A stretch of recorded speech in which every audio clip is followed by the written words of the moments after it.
Wanderers, welcome back to my channel. I am Amy Zellmer, and today I had hoped to have some updates for you on my black and gray tank.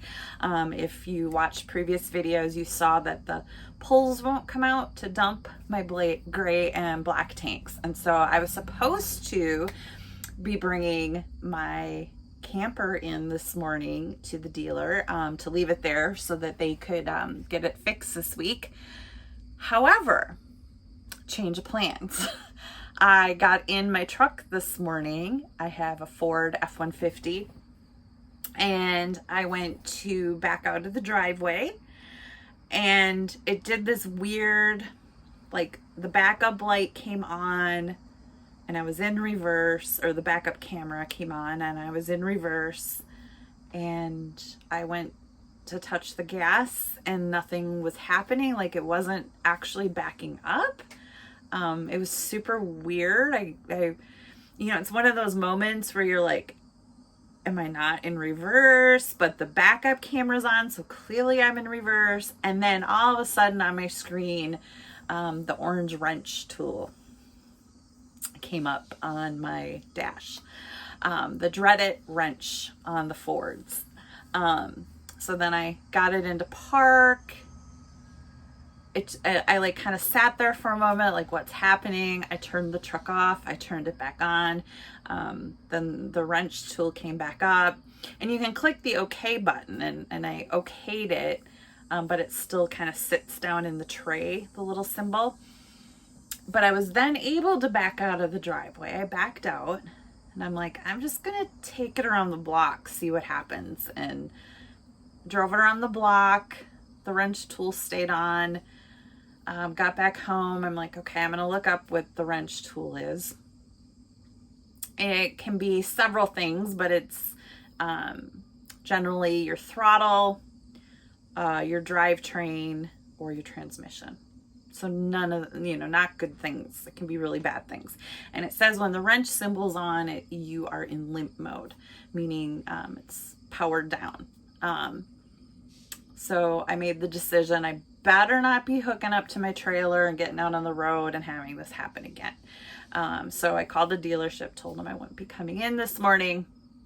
Of course, today is Labor Day. So the Ford dealer, I called up to the Ford dealer, and of course, since it's Labor Day, the service department isn't open. So I kind of figured, but I thought I'd give it a whirl just in case. So I'll give them a call tomorrow. But I did some more searching. So I found a guy on YouTube, I found a video, and he had a very similar thing happening, and it ended up being the throttle body. So a fairly easy fix, pretty minor in the scheme of things. It wasn't his transmission. But his other indicator was that it was kind of idling hard. And just in the last week, I noticed the Betty has started idling hard. I don't know if hard's the right word, faster maybe. And it doesn't happen all the time. It was intermittent. Like at a stoplight, it would kind of like idle just a little bit faster than normal. So I suspect I have the same thing going on that happened to him. And so like a throttle body, I looked it up. It looks like it's maybe a $400 parts and labor replacement. Not sure if that would be covered under my warranty or not. I do have the extended warranty on my Ford. Instead of getting my black and gray tanks fixed today, I am now like, need to get the Ford fixed. So, just grateful this is all happening now and getting it all out of its system, so that hopefully once I get out on the road in October, that, everything's smooth sailing at that point. But all you can kind of do is laugh, right? Like, what do you do? So anyway, I'll bring mine in on tomorrow. Hopefully tomorrow. I'll give him a call tomorrow. And hopefully it's an easy fix. But I'm just like, seriously, what is going on?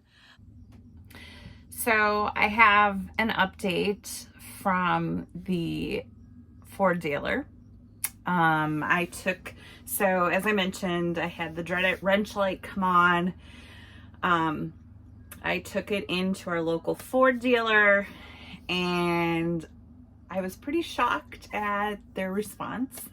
So they were able to pull one code, and they did all the different diagnostics. So when they pull a code, it gives them a series of things to try and look for. And so they went through the series of things. All of those things were fine, like my pressure seal, different wires and hoses and stuff. They were all, nothing was loose. So that brought them back to the transmission.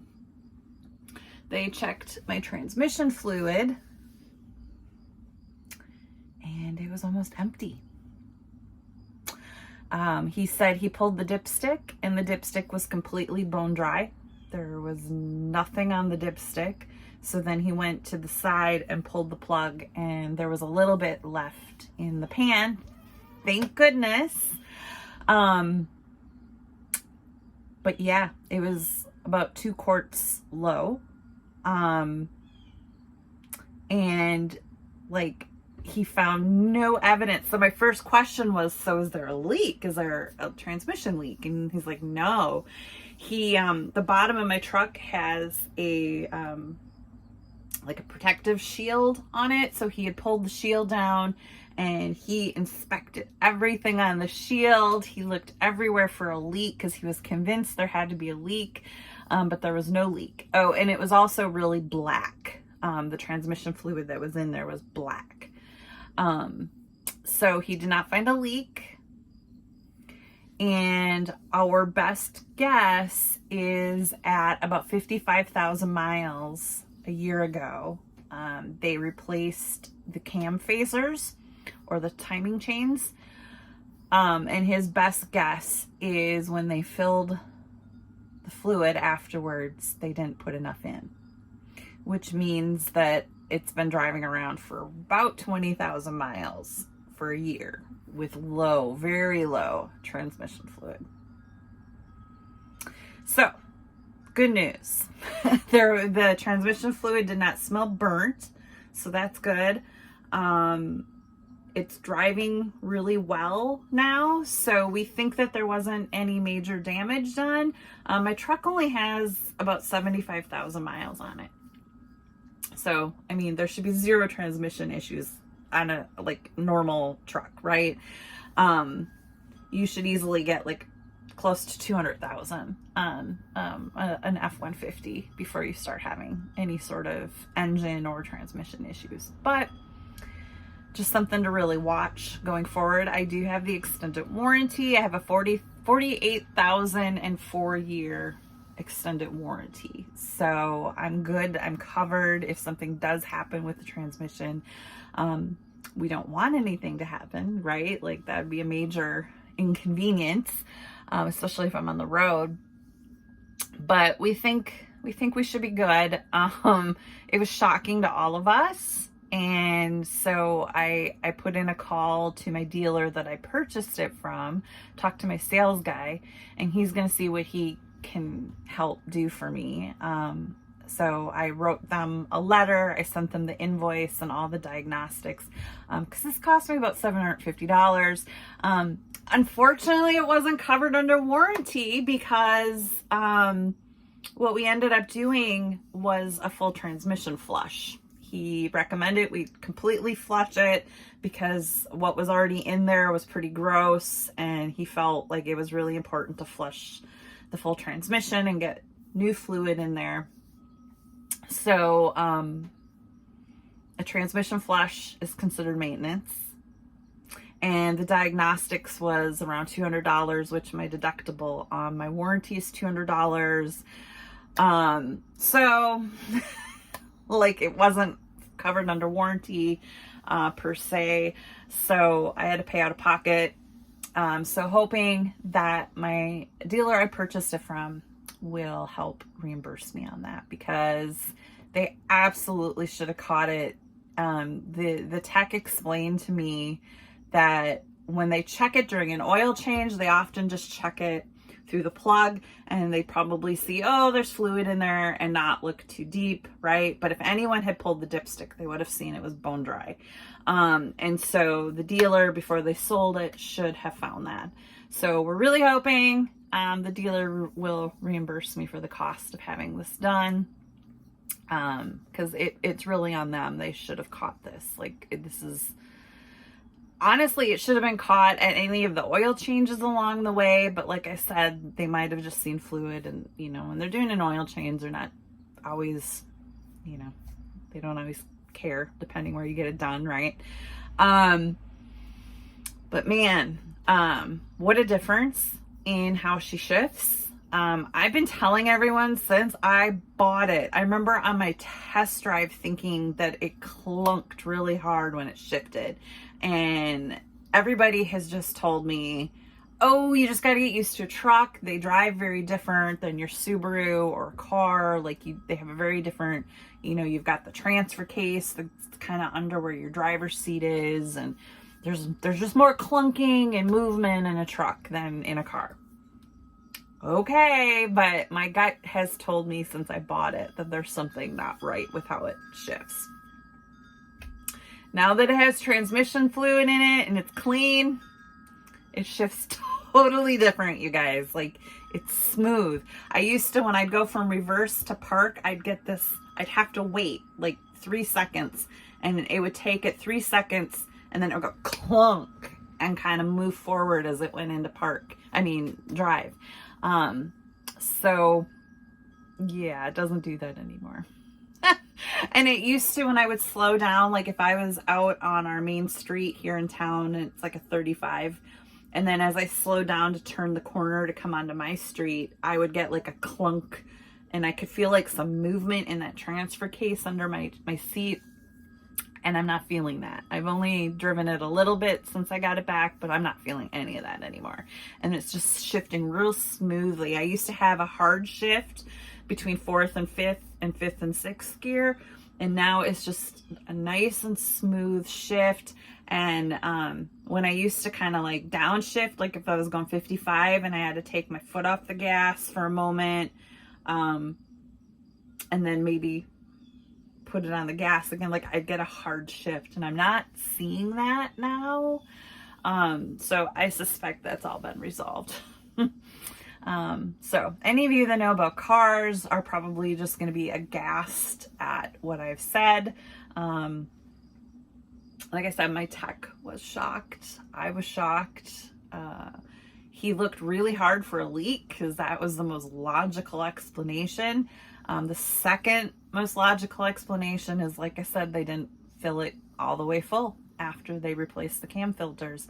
And the fact that nobody caught it in 20,000 miles, because I can see the Carfax of the previous owner, and he was religious. Every 5,000 he did his oil change. And so that's like 4 or 5 oil changes since he had it done. And like the fact that nobody has caught it. And I mean, I'm guessing this is why he traded the truck in, because it was shifting funny. But yet it's interesting that, well, maybe he didn't bring it because his the standard warranty was to 60,000. So that probably explains a little bit. Yeah. Anyway, I'm just grateful to have my truck back. It seems to be running good. Aside from the weird shifting stuff, she runs really great. She's got some really good power. You know, I've hauled Winnie with her a couple times now, and no problems with that. And it's interesting because my dad had suggested that I get a transmission flush. It's not recommended till around 100,000. But he had recommended, since I am going to be pulling my camper, you know, we don't fully know the history of the truck, that it would have been a good idea to get a transmission flush anyway before I head out. So, you know, we took care of that now, but, yeah, not at all. I really did think there was a transmission issue, but, I'm glad it was an easy fix, but my goodness, just crazy, right? You just never know when you purchase the used vehicle. And that's why, I mean, let's be fair. You can purchase a brand new vehicle and have you know, issues too. So I've had many friends who've bought brand new vehicles and had nothing but trouble with them. So if this is my biggest obstacle, you know, we're good. And now I can bring Winnie in and get her black and gray tank fixed, and I should be ready to hit the road. I'm hoping here at the end of the month now, I'm going to take her out for a shakedown trip. So let me back up. So once we do get the black and gray fixed, I plan to stay out here. We're just in the driveway, but I plan to stay out here for some nights in the driveway, kind of boondock, to get a feel for what my battery life can do, and just get used to kind of like living in her and sleeping in here and cooking in here before I take my first shakedown trip. And then I plan to go, you know, like an hour out of town. I don't want to go too far away in case I do need to call a friend to come help me. But I'm sure it'll all go great. But I plan to go about an hour away, spend a weekend or a few nights. So I have to be back here at the beginning of October for my fall retreat that I'm putting on. And then I do have to be in Iowa at the end of October for my fall conference. So I'm thinking in between the retreat and the conference, I'll probably do a trip or two. And then after the fall conference, I'm hitting the road. I'm leaning towards leaving Iowa and doing part of Route 66. Depending on the weather, what the weather's looking like, end of October, early November, I hope to follow Route 66, like down through Texas, and then see if I can go all the way across over to Arizona. Not sure if I'll go all the way to Santa Monica. Not sure how I feel about driving my camper yet through LA traffic. I might be feeling just fine by the time I get that far. If anyone has any suggestions on how to get across California and get out to Santa Monica avoiding the LA traffic, let me know. I don't know that there's really a way to avoid it. But thanks for being here. I appreciate you. Again, drop a comment below. Have you had the dreaded wrench symbol come on your dash? Let me know. But thanks for following along. I appreciate having you here.